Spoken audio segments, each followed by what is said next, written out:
This is a practice problem for limiting reagent. The limiting reagent is the reagent, or you say reactant, that runs out first. It's the one that makes the least amount of product. If you have two reactants, then in order to find your limiting reagent, you're going to have to go through two calculation processes in order to find your LR, your limiting reagent. Now, if you had 3 reagents or reactants, you'd have to do it 3 times. If you had 4, you have to do it 4 times. So we're going to use this little example to show how you find limiting reagent if you have 2 reactants. All right? The problem says if you're given 5 grams of magnesium and 5 grams of hydrochloric acid, what is your limiting reagent? And if I use the word reagent, just remember it's interchangeable with the word reactant. Okay? All right.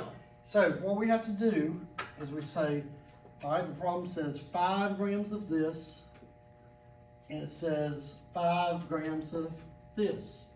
And I purposefully chose the same identical numbers so that because I didn't want you to get in your mind the misconception that, oh, whichever the lower number is, that's going to be your limiting reagent, because it isn't always the case. Okay? So let me get a marker. All right. So if I start with magnesium, you always start by writing down your given. So I say 5 grams of magnesium, and be sure to write the whole unit out. So start there. Now my next equation will also be 5 grams, but it'll be 5 grams of hydrochloric acid, HCl. All right, but let's do this one first. I want to get rid of grams, so I put grams in the bottom of my first conversion factor. If grams is in the bottom, we want to go from grams to moles. So the first conversion factor, you want to go grams to moles. Now I have to look on the periodic table and look at and we're going to say the mass is 24 grams. I just rounded it. But for our purposes, I'm going to pretend like this is the isotope that we're talking about, magnesium 24. Put the mass, the atomic mass on the bottom, grams cancel. Now the next step is a mole to mole ratio. And since magnesium is on top here, you always put it on the bottom here. So how many moles of magnesium to how many moles of, and just pick one of your products. Whichever product you choose to go to, you can choose either one, right, to do the calculation. But you got to be consistent and do the same product for both of your calculations, okay? I'm going to pick MgCl2 just to give us some extra practice on adding up the masses, okay? So I'm going to say it's a 1-on-1 ratio. Is it always 1-on-1? No, it's whatever your coefficient is. So in a minute we'll see a different coefficient. All right, cancel magnesium, moles of magnesium. Now this last step, I want moles of magnesium chloride to go on the bottom. And this is where you have to add up all of your masses, okay? So I'm going to say magnesium is 24 grams. Chlorine is 35, but we have 2 chlorines, all right? MgCl2, so just remember you got to do a total atom count and account for every single atom that's involved in that compound. So 24 plus 35 plus 35 is 94 grams. Now the nice thing about when you do these calculations, this last step, they're going to be identical for each calculation, all right, if you do it right. So this time now we want to look at hydrochloric acid. I'll do the final calculation in just a second. All right, I want to put grams of HCl on the bottom this time to get rid of grams of HCl. So 1 mole of hydrochloric acid, you do 35 grams for chlorine, and hydrogen is 1 gram, so it should be 36 grams total. Now we do a mole to mole ratio, but this time it's moles of HCl to moles of MgCl2. All right, so how many moles of HCl do we have? 2. How many moles of MgCl? 1. All right, and again, you cancel all the identical, always cancel your identical units, so that way you'll hopefully stop yourself if you're about to make a careless error. The last step is convert back to grams.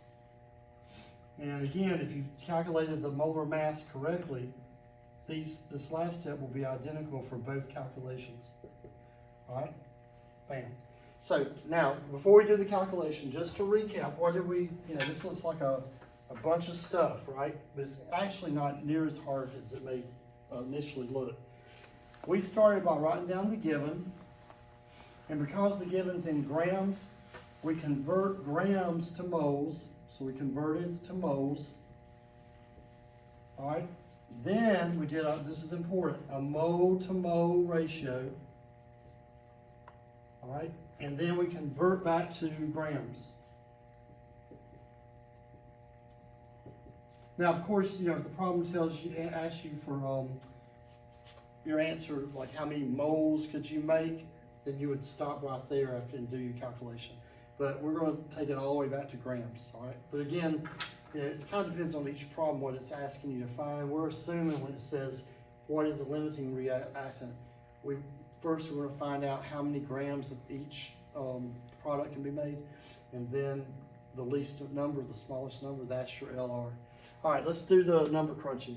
This part's easy. It's just 5 times 1 times 1 times 94, hit equals and get a total, all right, for the numerator. Divided by, here we only have a 24 in the denominator, right? There's only one number that we have to worry about. Let's say, what if you had a bunch of numbers in the denominator? Start using your parentheses buttons, okay? So actually, down here, we'll have to use a parentheses, open and close. But on this one, we just have to divide by one number, because you don't have to put those ones in, because 1 times anything is that anything, right? It's that number, whatever you're talking about. So if you say 5 times 94 equals divided by 24, and I'm getting 19.6 grams, and we took it to MgCl2, 19.6 grams of MgCl2. All right, and I would recommend always do it twice, because I make mistakes. We all are human, so always double check it and do it at least twice. Okay, so let's do it again. 5 times 1 times 1 times 94 equals, hit equals, divided by 24 equals 19.6 grams. That's what I got. Now watch carefully on this one. You know any number by itself is over the number 1, so that's numerator 5. 5 times 1 times 1 times 94 equals 470, divided by, this time, since we have more than one number here, open and close your parentheses. All right, so divided by, open parentheses, 36 times 2, close parentheses, equals. And I'm getting 6.5 grams if I did it correctly. So again, do it again, just to make sure. All right, so I'm going to do 5 times 1 times 1 times 94 equals, divided by, open parentheses, 36 times 2, close parentheses, equals, and I get 6.5. All right, so what does all that mean? All right, it's a lot of numbers, right? All it means is if I have 5 grams of magnesium and I had 5 grams of hydrochloric acid, then which one, the magnesium or the hydrochloric acid, is going to run out first? Which one is going to stop my reaction from continuing, okay? Well, it would be the hydrochloric acid, because it doesn't matter how much magnesium I toss into the hydrochloric acid. If I only have 5 grams of HCl, I can never, ever, ever make more than 6.5 grams of MgCl2.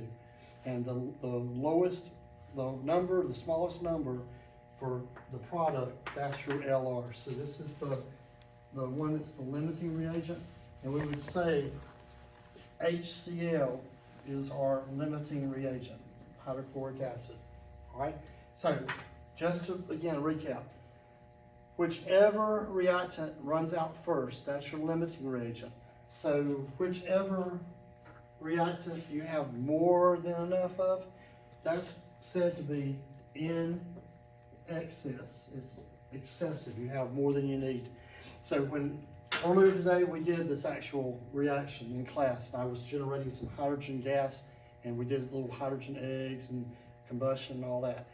So if I only had 5 grams of magnesium and 5 grams of hydrochloric acid, and maybe all of a sudden the hydrogen started running low and it wasn't generated enough, I could throw in as much hydrochloric acid as I wanted to, but if I didn't add more magnesium, if I didn't add more of the hydrochloric acid, I could throw in as much magnesium as I wanted, but if I didn't add more HCl, because that's the limiting reagent, it wouldn't matter. The reaction would stop. I wouldn't be able to generate any more hydrogen gas. So that's always a misconception with students. They think that you'll do a reaction and mix 2 things and get a big boom or whatever, and then they want to say, oh, add more, add more.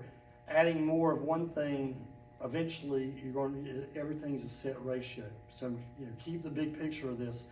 If you're doing a s'mores lab and you're making a s'mores with 2 graham crackers, 1 marshmallow, and 1 chocolate bar, you could have 1,000 graham crackers and a bazillion chocolate bars. If you only have 1 marshmallow, you can only make 1 complete s'more. So keep the big picture and that'll help. But again, make sure you remember our procedure.